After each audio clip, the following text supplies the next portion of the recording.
Palmeiras, hein, ô Felipão? Vamos falar mais do Palmeiras, então. Pô, vamos. A Leila atrás de um número 9. Cara, o Palmeiras ainda tá na busca aí. Eu acredito que segundo a informação do Soler, né, da Bandeirantes, tava vendo aqui no Twitter enquanto vocês falavam, o Palmeiras já entendeu que vai montar o time durante a temporada. Até o Super Mundial é garantido que virão reforços. Essa é a informação que ele deu.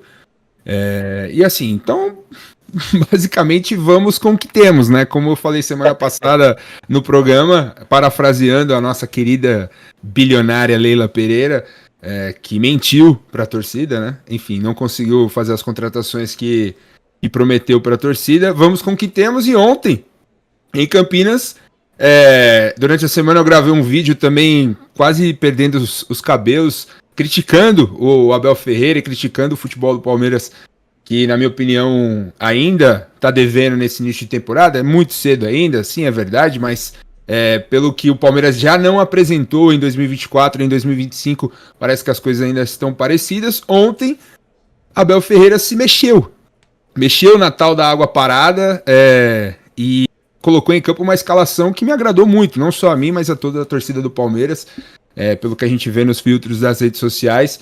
Um time sem centroavante, lembrando que o Palmeiras ganha uma Libertadores e uma Copa do Brasil com o centroavante, que ainda tinha o Luiz Adriano, fazendo uma dupla com o Rony em 2020, e desde a saída do Luiz Adriano, o Palmeiras não conseguiu contratar um centroavante decente, à altura da grandeza do clube, para jogar no comando de ataque. O Abel se virou junto com o Rony, que deu conta do recado durante um período, e agora o Palmeiras parece que vai voltar a um time sem essa referência. E ontem o Abel Ferreira escalou Veiga e Maurício juntos, e me agradou muito, com o Estevão pelo lado direito, com o Facundo Torres pelo lado esquerdo, meio de campo com o Aníbal Moreno e o Richard Rios, que, por incrível que pareça, é o grande destaque do Palmeiras nesse início de ano. E sem bola, como era?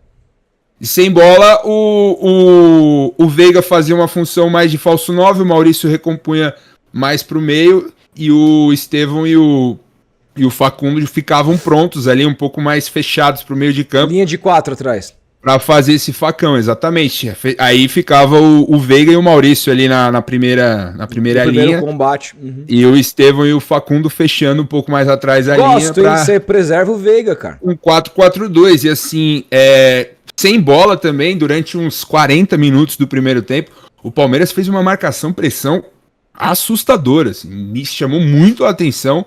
Aliás, esse é um ponto positivo também desse início de temporada, a preparação física do time. Assim, o time fisicamente tá bem, não chegou ainda no seu auge, mas tá muito bem, assim, em relação a outros times que eu tenho visto aí, aos próprios rivais também. Cara, fisicamente o Palmeiras tá muito bem, assim, muito bem mesmo. E ontem foi um jogo, assim, pra voltar a ter confiança. E nada melhor do que ter confiança numa semana de Palmeiras e Corinthians, que não é uma semana normal. E assim, dentro de campo, o Estevão fez 2 gols, desencantou. O Piquerez voltou no segundo tempo, fez um cruzamento perfeito pro Estevão fazer um gol de cabeça. Cara, e assim, assustador você ver o Piquerez jogar, assim, voltando de uma lesão no joelho muito séria que ele teve, que tirou ele da temporada passada praticamente. E você vê a diferença, o abismo que existe entre Vanderlan e Caio Paulista e o Piquerez voltando, assim, o Piquerez pegando um ritmo, é um senhor lateral esquerdo, assim, em comparação a Caio Paulista e Vanderlan, assim. Então imagina quando esse cara estiver na ponta dos cascos, vai ser um puta reforço pro Palmeiras. E eu destaco também o futebol desse garoto, cara, que é zagueiro do Palmeiras, que parece que tem 60 anos, assim, é um cara experientíssimo, que é o Naves, cara, que hoje... É muito louco falar isso, mas hoje ele merece ser titular na zaga do Palmeiras no lugar do Gustavo Gomes.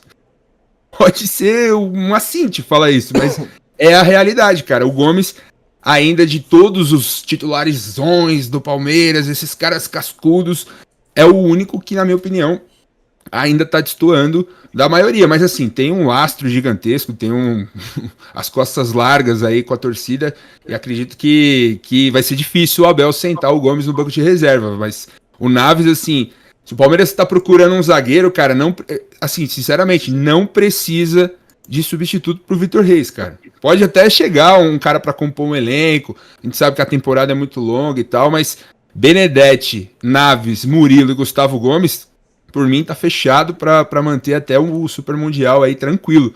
E assim, o que eu destaco também, cara, é a entrevista do Abel. Ontem, eu falei semana passada aqui que ele me parecia com uma postura extremamente acomodado, extremamente sem ligar muito pro que acontecia. No meio de semana eu trouxe a informação do nosso querido amigo Robson Morelli, falando sobre a questão da filha do Abel, que passou nas faculdades na Inglaterra e em Portugal, e que a mulher dele quer ir embora do Brasil, que ele já teria também se convencido a ir embora no final do ano, quando acaba o seu contrato com o Palmeiras. E aí, na quarta-feira, contra o Red Bull Bragantino no Allianz, ele foi perguntado pelo Leandro Boldaquian, muito bem, da Transamérica, que falou: Abel, você tá sem fome? Cara, ele ficou revoltado com isso. Tanto que ele editou várias falas dele daquela coletiva de quarta e colocou no Instagram dele para mostrar que não, que ele tá querendo ainda, que ele tá afim, que ele quer vencer com o Palmeiras e tal. E aí ontem ele deu assim uma coletiva lá Abel Ferreira do Velho Testamento, assim. Muito duro com algumas questões da imprensa, reclamando que tiraram de contexto a fala dele sobre o Jürgen Klopp no meio de semana, que ele disse que venceu mais que o Klopp, disse que interpretaram... Não, mas ontem ele fez o que ele sempre fez de melhor, que é justamente isso, que é tirar o foco do time, tirar o foco da semana, que é muito decisivo, e ao mesmo tempo aglutinar o palmeirense junto com ele para esse momento, que cara, ganhar do Corinthians vai ser um ponto de virada. É um jogo à parte, né? É um jogo à parte, ele sabe muito bem onde ele tá pisando, ele sabe muito bem o que ele tá preparando. Então ontem a coletiva dele foi muito boa, tirando, claro, alguns exageros, de reclamar da imprensa, de falar, de querer ensinar os repórteres a perguntar, esse tipo de baboseira que o Abel sempre escorrega, na minha opinião, que eu não gosto. Mas assim, no grosso, se você for analisar o conteúdo mesmo, é um cara que tá novamente incomodado. E assim, o Abel, ele não funciona em águas tranquilas, cara. Ele não funciona em águas tranquilas. Ele tem que estar puto com a arbitragem, ele tem que estar puto com a imprensa, ele tem que estar puto com a diretoria. Ontem sobrou pra diretoria. Eu achei o máximo isso, porque na quarta ele passou a mão na cabeça do Barros, disse que ele é o melhor dirigente do Brasil, a Leila também. E ontem os caras perguntaram de novo de reforço e ele falou: eu já falei, precisamos de 3 jogadores e ponto. Vocês já sabem, todo mundo já sabe, a direção já sabe. Eu não falo mais nisso. Falou assim, cara. Ou seja, ele já sabe que também vai ser difícil chegarem a esses reforços que ele pediu. Então ele vai ter que trabalhar com o que ele tem. E assim, como vocês falaram, como a gente falou no início, o Abel, ele se mostrou um cara que melhora jogadores. E não vinha mais acontecendo isso. Por quê? Porque ele parecia acomodado. E assim, eu torço para que seja um ponto de virada nesse último ano dele de contrato com o Palmeiras, que ele esteja incomodado, que ele esteja puto, que ele esteja novamente visceral, porque essa foi a melhor versão do Abel Ferreira e esse foi o melhor Palmeiras na mão dele. Um Palmeiras elétrico que marcava pressão, que não aceitava derrota, que ia pra cima. O time da virada, o time com sangue. Era um time morno, era um time apático dentro de campo, que não combina em nada com o que é o Abel Ferreira. Então eu fiquei feliz de ontem ver assim um cara novamente com sangue na veia, com o olho esbugalhado, tomando cartão amarelo do juiz e o time jogando bola dentro de campo. Você acha que esse jogo, o clássico aí, se dá errado pra vocês aí no clássico e certo pra nós, você acha que o clima pode pesar ali? Cara, a vitória ontem deu uma boa acalmada, mas Palmeiras e Corinthians sempre deixa marcas, né, cara? É um clássico. Mais se o Corinthians ganhar dentro do Allianz, é pesado. Né? É pesado. Mas depois do vai ter cabeça de alguma coisa lá? Oi? Vai ter cabeça de alguma coisa? Olha, eu espero que sim, cara. Eu espero que sim, porque faz parte do futebol, né, cara? Do mesmo jeito que jogaram a cabeça de porco lá em Itaquera, sei lá, soltar a fuga das galinhas, alguma coisa assim. Esse foi tô brincando. Esse foi o último derby, né? Que o Corinthians derrubou o Palmeiras postulante ao título. Podia colocar um galinhal assim no meio do gramado, assim, ia ser divertido. Soltar um gambazinho, assim, né? Correndo, tá ligado? Perdido, assim. Um gambazinho. Um gambazinho é foda.